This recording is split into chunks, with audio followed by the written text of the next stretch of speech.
Hai Interisti Forza Inter, kembali lagi dengan channel Update Inter, channel yang akan membahas informasi terbaru dari Inter Milan khusus untuk Anda. Dan inilah berita hari ini.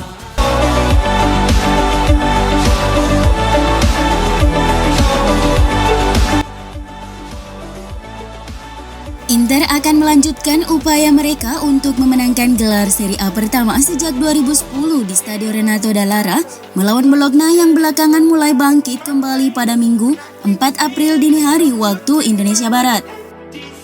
Nerazzurri saat ini memimpin dengan 6 poin sementara juga memiliki 1 pertandingan di tangan atas AC Milan yang berada di posisi kedua. Dan mereka akan bertekad mencari kemenangan ke-9 beruntun sekaligus memantapkan posisi mereka di puncak klasmen. Laga terakhir Inter melawan Sassuolo sebelum jeda internasional harus ditunda karena wabah COVID-19 di skuad Nerazzurri, yang akhirnya menunda kepergian beberapa pemain mereka untuk tugas internasional karena mereka awalnya tidak diizinkan meninggalkan Milan. Sekarang wabah terburuk tampaknya telah berakhir di Inter Milan dan skuad asuhan Antonio Conte dapat fokus untuk memenangkan 9 pertandingan Liga berturut-turut untuk pertama kalinya sejak tahun 2007. Ketika mereka mencetak rekor luar biasa dengan 17 kemenangan beruntun di Serie A. Bologna memiliki comeback yang luar biasa sebelum jeda internasional melawan tim juru kunci Crotone. Tempat tertinggal 2-0 di babak pertama, pasukan Sinisa Mihajlovic berhasil bangkit di babak kedua dengan 3 gol melalui Adama Saumaoro, Jerdis Kouten, dan Andreas Kof-Olsen. Itu menjadi 2 kemenangan beruntun mereka usai sebelumnya mengalahkan Sampdoria dengan skor 3-1 di kandang yang membawa mereka merangkak naik ke urutan ke-11 klasemen sementara Serie A dengan 34 poin dari 28 laga. Dan kemenangan di sini bisa membuat mereka naik ke 10 besar klasemen. Dalam 40 pertemuan terakhir, Inter Milan memenangkan 26 pertandingan, sementara Bologna hanya mengalahkan mereka 6 kali. Di pertemuan pertama musim ini, Nerazzurri menang 3-1 di Giuseppe Meazza.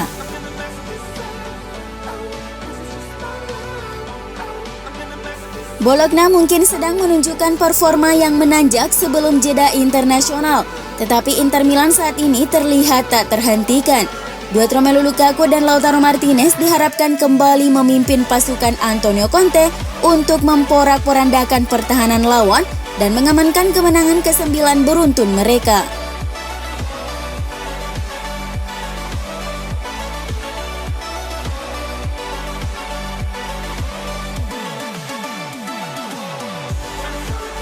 Kabar gembira jelang laga lanjutan Serie A kontra Bologna. Kemarin seluruh penggawa Inter yang kembali usai memperkuat tim nasional masing-masing menjalani tes molekuler isotermal terkait COVID-19 dan hari ini hasil tes kemarin dikantongi pihak Inter.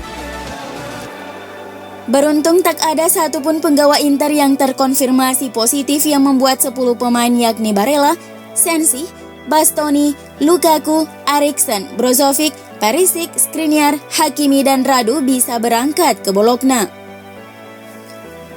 Nerazzurri mungkin akan mengistirahatkan Ivan Perisic yang mengalami sedikit kelelahan otot. Sesuai dengan Sky Sport Italia, Ashley yang menjadi favorit untuk menggantikan Perisic melawan Rossoblu. Di tempat lain, Andrea Ranocchia harus menggantikan Stefan de Vrij sebagai bek tengah sementara Christian Eriksen kemungkinan akan lebih dipilih daripada Roberto Gagliardini di lini tengah. Arturo Vidal adalah salah satu kabar baik bagi Inter dengan pemain Chili itu secara mengejutkan pulih tepat pada waktunya untuk melakukan perjalanan ke Bologna.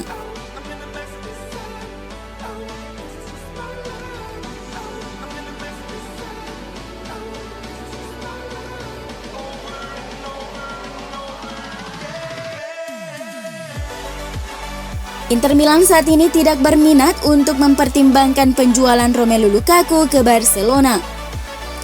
Sebelumnya, surat kabar Katalan Mundo Deportivo mengklaim bahwa Lukaku telah ditawarkan ke Barca, yang menjadikan Lukaku sebagai alternatif transfer jika mereka gagal mengamankan tanda tangan striker Borussia Dortmund, Erling Haaland. Namun FC Inter 1908 menepis kabar tersebut dengan menyebutnya berita palsu, di mana faktanya Lukaku belum pernah ditawarkan kepada raksasa La Liga itu. Inter sepenuhnya fokus untuk memenangkan gelar Serie A musim ini dan tidak pernah berniat membuka negosiasi untuk menjual bintang mereka ke klub manapun, termasuk ke Barcelona. Barcelona jelas tertarik pada kesepakatan untuk menandatangani Lukaku, di mana pelatih mereka Ronald Koeman yang pernah melatihnya di Everton dan direktur Barca disebut-sebut sebagai pengagum beratnya. Menurut laporan dari Tuttosport, Inter adalah tim paling produktif di Serie A selama jeda internasional bulan Maret. Para pemain Nerazzurri telah mencetak 6 gol di kualifikasi Piala Dunia, lebih banyak dari tim manapun di kasta tertinggi Italia. Romelu Lukaku mencetak 2 gol untuk Belgia dan begitu pula Milan Skriniar dengan Slovakia, sementara Ivan Perisic dan Stefano Sensi masing-masing mencetak gol untuk Kroasia dan Italia. Napoli berada di urutan kedua dalam tabel liga yang unik ini dengan 4 gol dari tugas internasional. Sementara pemain AC Milan, Atalanta, dan Lazio semuanya mencetak 3 gol. Surat kabar yang berbasis di Turin itu melanjutkan dengan menyatakan bahwa Skriniar, Perisic, dan Sensi adalah 3 pemain Inter yang paling diuntungkan dari bermain untuk negara mereka selama 2 minggu terakhir. Ketiganya mencetak dan menerima pujian di negara asalnya sebelum kembali ke Appiano Gentile.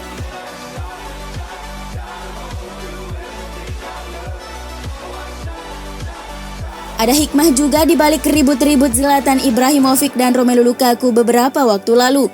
Denda yang dibayarkan keduanya akan disumbangkan untuk amal. Dikutip Football Italia, kedua pemain masih berunding soal besaran denda tersebut dengan FIGC. Sebab Romelu Lukaku dan Zlatan Ibrahimovic juga punya pembelaan atas tindakannya masing-masing. Adu kepala Lukaku dan Ibrahimovic ini lantas jadi viral yang diabadikan dalam bentuk mural di salah satu bangunan dekat Stadion Giuseppe Meazza. Mural itu dilukis dalam rangka menyambut derby Milan akhir Februari lalu yang dimenangi Inter dengan skor 3-0.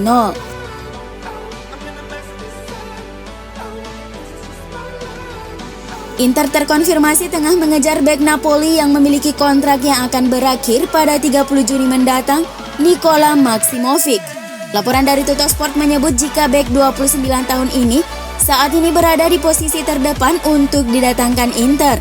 Namun kubu Nerazzurri juga tahu sang pemain memiliki banyak peminat seperti AS Roma dan beberapa tim Premier League. Hal ini membuat Piero Ausilio dan BP Marotta sudah mempersiapkan 3 alternatif andai gagal memboyong Maksimovic. Ketiga alternatif tersebut adalah Aissa Mandi dari Real Betis, Shkodran Mustafi Schalke 04, dan Alexander Dragovic dari Bayer Leverkusen. Ketiganya memiliki kontrak yang berakhir 30 Juni mendatang.